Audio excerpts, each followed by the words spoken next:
ಬಂದಿದ್ದೇನೆ.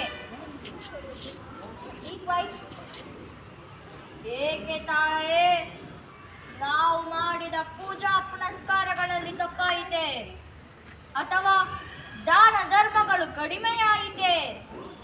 ಏಕೆ ಮುನಿಸಿಕೊಂಡಿರುವೆ?